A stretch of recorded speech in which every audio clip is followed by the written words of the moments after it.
చెప్పండి యాదవ్ గారు, చెప్పండి మీ సప్లిమెంటరీ ఏంటి? నేను అడిగిన క్వశ్చన్ గౌరవ మంత్రి గారికి అర్థమైందో లేదా అధ్యక్ష? నేనేమడిగానంటే మీరు ఇచ్చిన ఆన్సర్లో 12 లక్షల మందికి పెన్షన్లు ఇచ్చినామని చెప్పినారు. అది బీసీలు ఎంత, ఎస్సీలు ఎంత, ఎస్టీలు ఎంత అని అడిగాను అధ్యక్ష. ఒక పాయింట్ అధ్యక్ష. దాంట్లో గౌరవ మంత్రి గారు ఏమన్నారు అధ్యక్ష?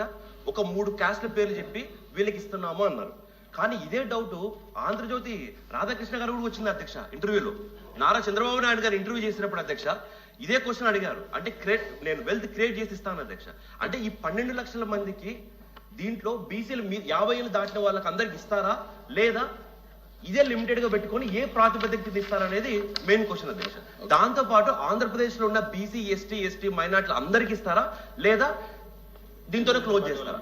వీళ్ళు ప్రభుత్వం ఏర్పడినప్పటి నుంచి వీళ్ళు ఇచ్చిన హామీ ప్రకారము 50 ఏళ్ళు దాటిన వాళ్లకు ఎంత మందికి పెన్షన్ ఇచ్చారు? కొత్త పెన్షన్ అధ్యక్ష, కొత్త పెన్షన్ ఎప్పటి నుంచి ఇస్తారు అధ్యక్ష? ఎప్పటి నుంచి? మంత్రి గారు.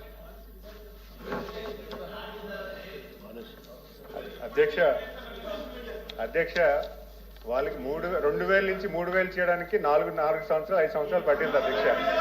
ఈరోజు ఇది అధ్యక్ష ఈ ప్రశ్న ఈ కౌన్సిల్లో 3వ సారి అడుగుతున్నారు అధ్యక్ష.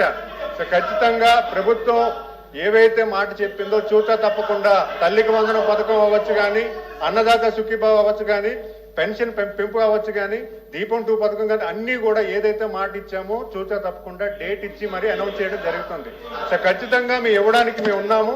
దానికి ఒక టైం వస్తుంది, దానికి ఒక అనాలిసిస్ అవుతుంది. ప్రభుత్వ పథకం అన్నాక ఖచ్చితంగా ఒక ప్రిపేర్నెస్ ఉండాలి. కంప్లీట్ గా ఎలాగ బడ్జెట్ ప్లాన్ చేయాలి, ఒక ఫోకస్డ్ గా వెళ్ళాలి. దానికి ఖచ్చితంగా కార్యాచరణ చేస్తామని కూడా తెలియజేసుకున్నాను అధ్యక్ష. అధ్యక్ష మీలాగా మేము 5 ఏళ్ళు తీసుకోము, వాళ్ళలాగా 5 ఏళ్ళు తీసుకోము, క్షమించాలి.